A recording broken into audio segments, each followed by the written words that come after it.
Honestly, modern entertainment has become an exercise in professional reassurance. Whenever a studio's expensive obsession starts coughing blood onto the carpet, an executive appears with a quarterly slide and announces that the patient is showing excellent engagement.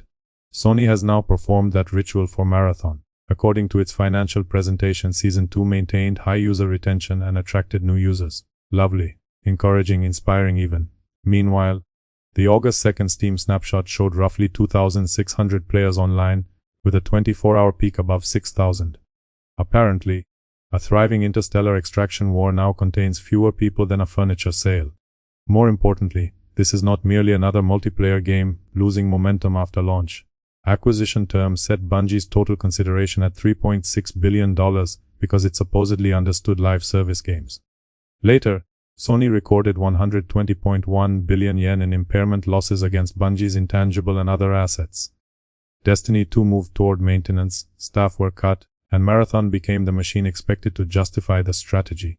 Crucially, Sony has not officially declared Marathon a failure. Its official message says the opposite, and that distinction matters. High retention could describe a percentage of a smaller audience, while new users could still arrive during an overall decline. Both claims may be technically true. Unfortunately, Sony gave investors no public Marathon player total beside that statement. Consequently, everyone outside the company is left comparing an adjective with the largest public window available. Steam does not represent PlayStation or Xbox, but its visible trend looks uncomfortable. Today, we are examining the difference between corporate language and measurable reality, asking whether Season 2 created a genuine recovery or a temporary bump, and discovering how much optimism can be squeezed into a sentence before accounting starts laughing. Marathon is a team-based extraction shooter set on TOS 4. Players control synthetic runners, enter zones, collect equipment, fight enemies, and attempt to escape before another squad turns their evening into an inventory deletion simulator. Mechanically, the concept can work. Financially, it carries the expectations of a rescue mission. Somewhere between those facts sits the problem. Now, perform the usual ritual, like the video, subscribe to the channel, and support the Patreon if you enjoy watching someone inspect corporate wreckage without wearing protective equipment. Blame the algorithm, blame the executives, or blame my rapidly expanding drinks budget. Your contribution keeps the lights on, keeps the glass occupied, and ensures another premium entertainment product receives the calm, respectful autopsy it clearly deserves. Right back to our expensive patient. Beneath the neon art direction sits a familiar live service demand. Extraction shooters require map knowledge, economy knowledge, equipment knowledge, faction knowledge, patience, friends, and the emotional strength to lose 20 minutes of progress because a stranger heard your shoe touch metal. Every successful run creates tension because the player chooses what to risk. Newcomers, however, need enough clarity to understand those choices before experienced squads process them into decorative paste. Worse, Marathon originally asked people to learn its systems while navigating menace that often looked more informative than they were. That opening friction matters because modern multiplayer games do not compete only against similar shooters. Instead, they compete against every established hobby already occupying the player's evening. March began with an average Steam population around 35,000. April fell toward 15,800. May reached roughly 8,200. June climbed to about 11,400 before July settled near 4,700. Those figures deserve careful framing. Specifically, Steam offers the clearest public signal, not a complete census of every platform. PlayStation and Xbox activity could improve the total picture, while Sony possesses data outsiders cannot see. Nevertheless, a large public segment falling that sharply is not meaningless simply because two private segments remain hidden. Season 2 arrived with serious changes and an open play week running from June 2nd through June 9th. During that period, people across Steam, PlayStation 5, and Xbox Series systems could try the full game without paying. Sensibly, Bungie used free access to reduce the risk for curious players. However, that promotion provides an obvious possible explanation for part of June's temporary rise. Afterward, Sony described high retention and new user acquisition through its financial messaging. Yet no accompanying total revealed the size of the retained audience, the number of acquired users, the measurement period, or the target being exceeded. Retention sounds powerful because people instinctively hear size when the word actually describes proportion. 90% of 100 players is excellent retention and a terrible plan for filling a stadium. Likewise, Acquiring 10,000 free users sounds impressive until 9,900 uninstalled before the paid weekend. Nobody outside Sony can prove that exact scenario occurred. Equally, nobody should accept a victory lap built from undefined language when the visible graph keeps descending.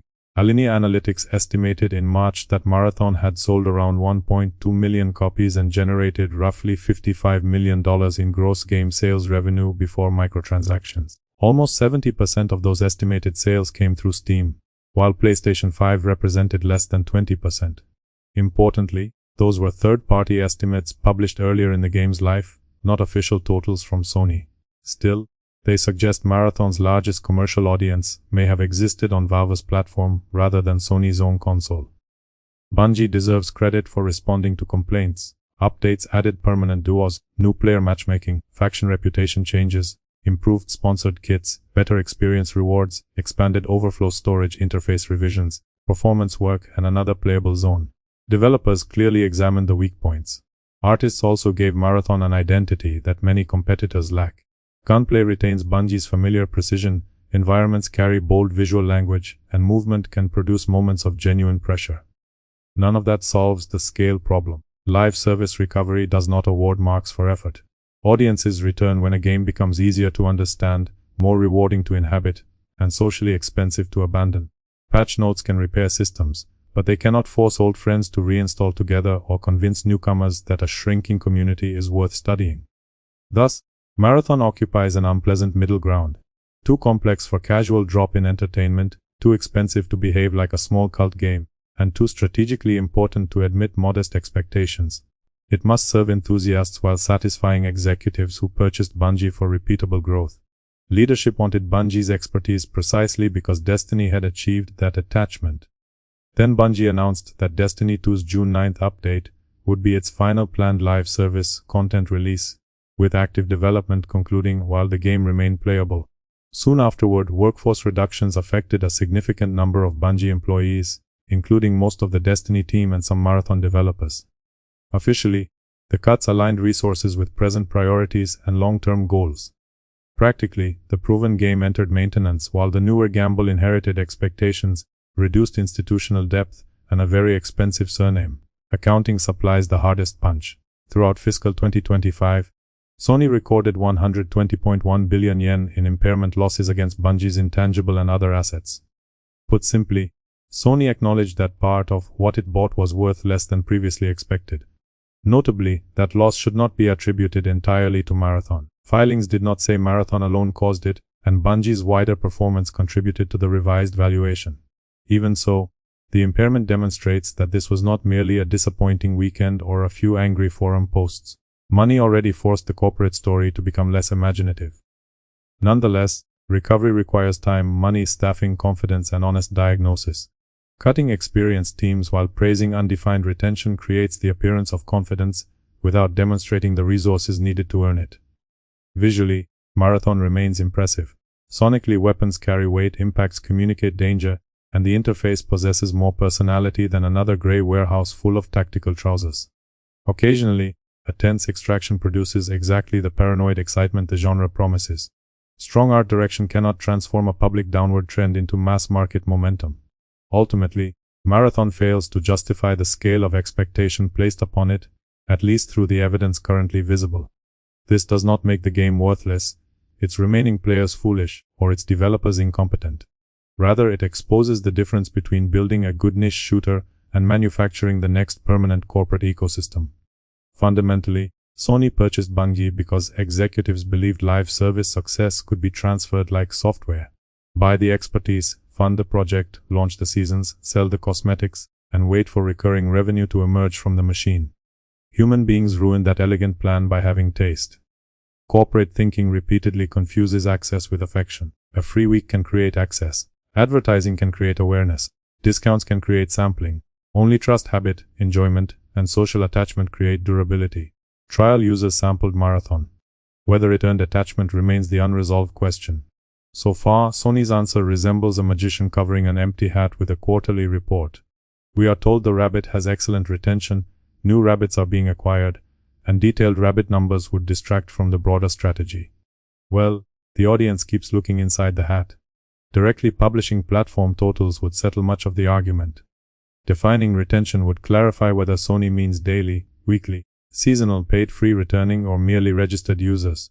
Comparing results with internal targets would show whether Marathon is outperforming expectations or simply performing better than its worst week.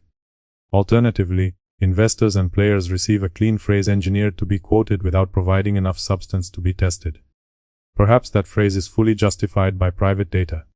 Possibly, console engagement is healthier than Steam and Season 2 created meaningful long-term improvement.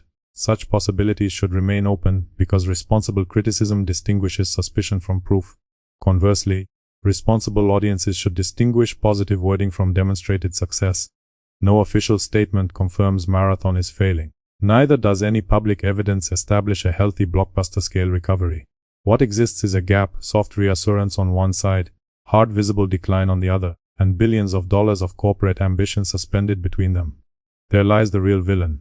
Not one developer, not one patch, and not even one disappointing player chart, but an executive culture that treats language as a substitute for evidence. When the numbers are attractive, companies display them in enormous type. Once adjectives arrive alone, somebody should inspect the basement. Executives wanted the next forever game. Internally, Bungie needed a second pillar. Talented developers built a stylish shooter with real strengths, real improvements, and a remaining audience that clearly cares. Management then burdened that work with expectations no color palette could satisfy. For now, the supposed comeback looks less like a resurrection and more like corporate perfume sprayed across a burning sofa. Maybe the flames go out. Potentially, the furniture survives. But praising the fragrance while refusing to discuss the smoke is not confidence. Anyway, that's all I've got for today. Go away now.